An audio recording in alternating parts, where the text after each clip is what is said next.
Hello and welcome to Froch on Fighting with me, Carl the Cobra Froch. Whilst I've got you, don't forget to hit subscribe, like and share the video. Hit the notification bell so you don't miss anything. Hope you enjoyed the Tony Bellew series. It's always good fun catching up with my old mate. Anyway, this is a new fresh episode, so enjoy. Okay, so it's time to address the comments that Tyson Fury made about me and Tony Bellew. He's been giving us a bit of stick, running his mouth. He's getting upset, I don't know why. Yeah, he's got an upcoming play fight with Francis Ngannou, and he's recently had a press conference. He had this press conference whilst I was away. I've got back and watched the press conference, and he said a few things. Rachel, fill me in. So, Carl Froch and Tony Bellew, sorry. Easy for you to say. It is. Just go again, we'll roll it. Come on, let's do it. Carl Froch and Tony Bellew made no money out of the game. It's obviously hurtful to them. I'm making the biggest bags that ever existed, and I've just signed the biggest deal in boxing history. Biggest bags, I love that. Let's see if Froch and Bellew can have a mock-up fight and see if anyone is interested. Who cares what they think? They're just average little boxers with no personality. Average little box. What are you smiling for when you say that? You're liking that, aren't you? No. You're a Tyson Fury fan. Excuse You've been me, watching his Netflix it's series. just funny. You've been watching his It's Netflix funny. series. Come on, get on with it. Religiously. So what was it he said? Right. I'm an average boxer. Yeah. I've made no money and I've got no personality. Ooh. Hey, come on, back me up. I've got a great personality. Hey, I'll always back you up. Good personality? Of course you have. I pulled you, didn't I, with it? Personality was... You didn't take me for my looks, did you? Let's be honest. Oh, shut up. Right, anyway. The personality thing, forget that. I've got a great personality. Go with the money. Get the money right, first. the money thing is it's not classy, is it? To talk about money, it's not classy at all. Me and Tony Bellew, and I can talk for Tony because I know he had a couple of lucrative fights on pay-per-view. We've done all right. We've got out of the sport financially free with, more importantly, our health intact. We're physically and mentally in a good place. And that's the most important thing. To talk about money and then brag about earning 50 or 60 million or whatever this biggest payday is against Ngannou, it's nonsensical. We don't need to know about it because... I mean, heavyweight is just a different kettle of fish, isn't it? The heavyweights tend to make all the money they do over decades of boxing, with the exception of Floyd Mayweather and people like that who are massive. I mean, Nassim Hamid made mega money, but he was a massive entertainer. Everyone wanted to watch him fight. That's just how it was. But me and Tony, we've done all right. We get by. And like I said, let's keep it classy. Personality, I've addressed. What else did he say? I'm an average fighter. Average fighter? Come on. Average boxer. Your CV does not stack up against mine. It just doesn't. You've got 4 wins over world champions. 4. Steve Cunningham, an old cruiserweight. Vladimir Klitschko, you beat him in an absolute stinker. I was there that night. All right, you won. Nobody thought you could win. You got the belts. Fair play to you. Horrible fight. Never watched it again. And you got 2 wins. You fought Deontay Wilder 3 times. You beat him twice. And you beat him twice.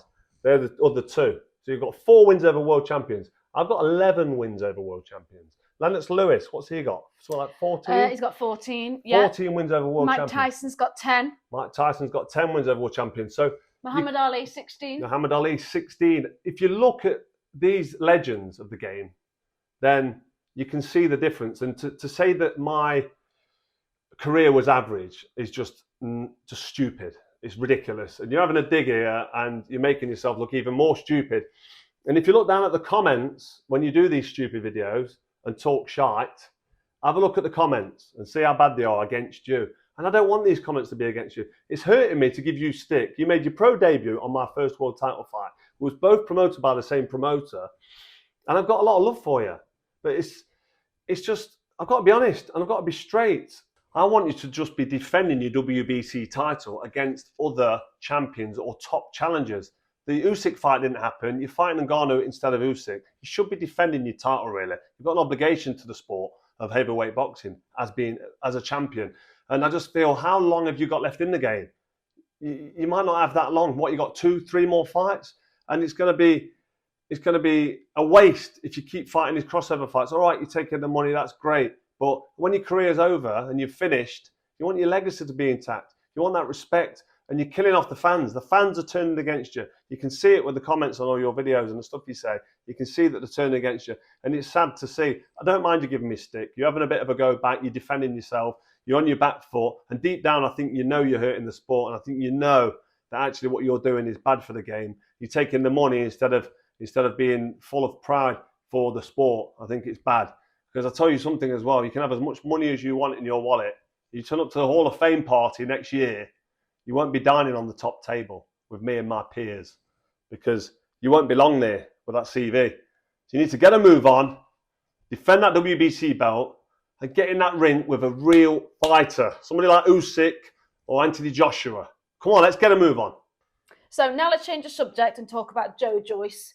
Is it a must-win for him this weekend? Well, staying on the same subject, actually, heavyweight boxing. Zhang and Joyce is no, it's okay. Leave it rolling. You're not an expert in the field of boxing, are you? But this is heavyweight boxing, and that's potentially another fight, another opponent for Tyson Fury. Zhilei Zhang, Joyce rematch. Zhang won the first one. Joyce, for me, is a great fighter. He's not got any finesse. He's not a box of tricks. He's not that skillful. But what he does really well. It's quite basic, but he's fit and strong, and he doesn't stop coming forward until, like happened in the first fight, Zhang closed his eye. I don't know if he fractured his eye socket or just badly damaged his eye, but he had to withdraw because his eye was closed and injured.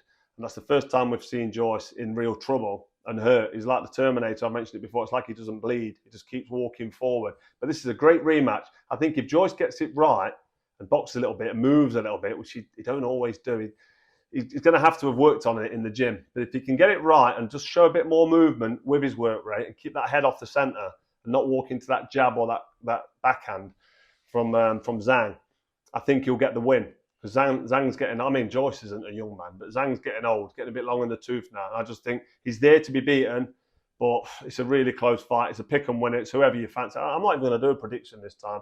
Maybe I'll do my prediction on the night when I'm working the show. But that's another great fight. And the winner of this one could be a potential opponent for Tyson Fury. And we'd love to see these fights. So rolling on from what I said about Fury, this is another potential opponent for him.